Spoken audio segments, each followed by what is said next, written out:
Assalamualaikum warahmatullahi wabarakatuh. Perkenalkan, nama saya Nurul Fatia Amalina, NPM 20160110062, kelas reguler B Sosiologi 2020. Tujuan dibuatnya video ini untuk memenuhi tugas ujian akhir semester mata kuliah struktur sosial. Dalam video ini, saya akan mengulas dan menganalisis film dokumenter yang berjudul Kinipan dengan pandangan struktur sosial. Film dokumenter ini dikemas ke dalam 7 bagian cerita yang sangat menarik. Dokumenter ini nampak kompleks dalam menyusun puzzle-puzzle permasalahan yang ada di dalam negeri ini, menjelaskan bagaimana deforestasi terjadi, aktivitas lingkungan bekerja, kebijakan pemerintah yang masih banyak dipertanyakan, dan advokasi masyarakat adat hingga situasi pandemi saat ini.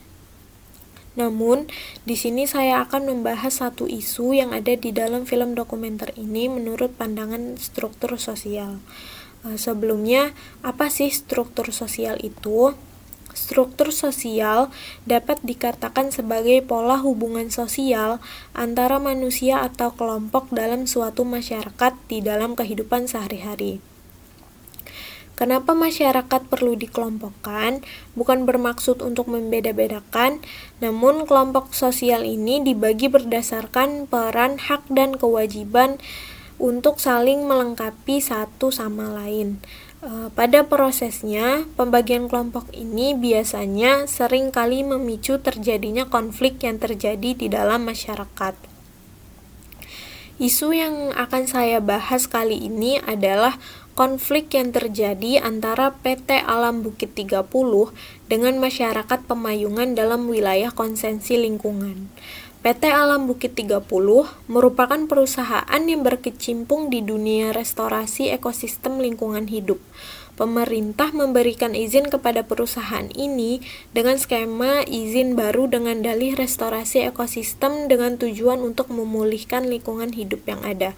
Namun, pekerjaan ini tidak diberikan kepada masyarakat di sekitarnya, seperti masyarakat adat, koperasi warga, atau organisasi peladang.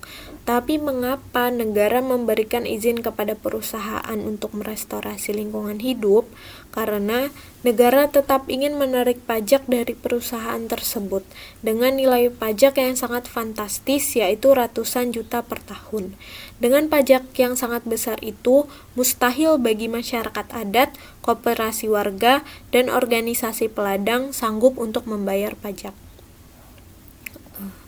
Sebagai kontraktor pelestarian lingkungan hidup yang ditunjuk oleh pemerintah dan negara industri, penting untuk PT Alam Bukit 30 menunjukkan kinerja yang baik untuk menjaga wilayah konsensinya. Hutan yang tersisa harus tetap terjaga dan tidak boleh ada kebakaran, aktivitas pertambangan, dan pembukaan lahan perkebunan monokultur. PT Alam Bukit 30 mendapatkan 38 hektar wilayah konsensi yang terdiri dari 2 blok. Namun, di wilayah konsensi blok 2 pada PT Alam Bukit 30 terdapat hutan yang gundul karena terbakar pada tahun 2019 silam. Kebakaran inilah yang mengakibatkan konflik antara PT Alam Bukit 30 dengan masyarakat Pemayungan.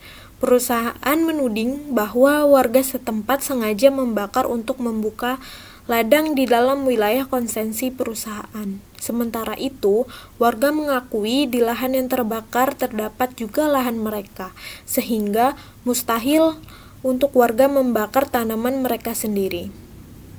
Karena perselisihan inilah yang memicu terjadinya konflik antara masyarakat desa Pemayungan dengan PT Alam Bukit 30. Bahkan, masyarakat desa Pemayungan menganggap PT Alam Bukit 30 sebagai musuh mereka. Konflik ini belum menemukan titik terang permasalahan sampai sekarang, sehingga masyarakat desa Pemayungan dan PT Alam Bukit 30 masih bersitegang karena konflik ini. Isu ini merupakan salah satu contoh kecil yang diangkat dalam film dokumenter yang berjudul Kinipan ini. Mungkin itu saja yang dapat saya sampaikan. Lebih kurangnya saya mohon maaf. Wassalamualaikum warahmatullahi wabarakatuh.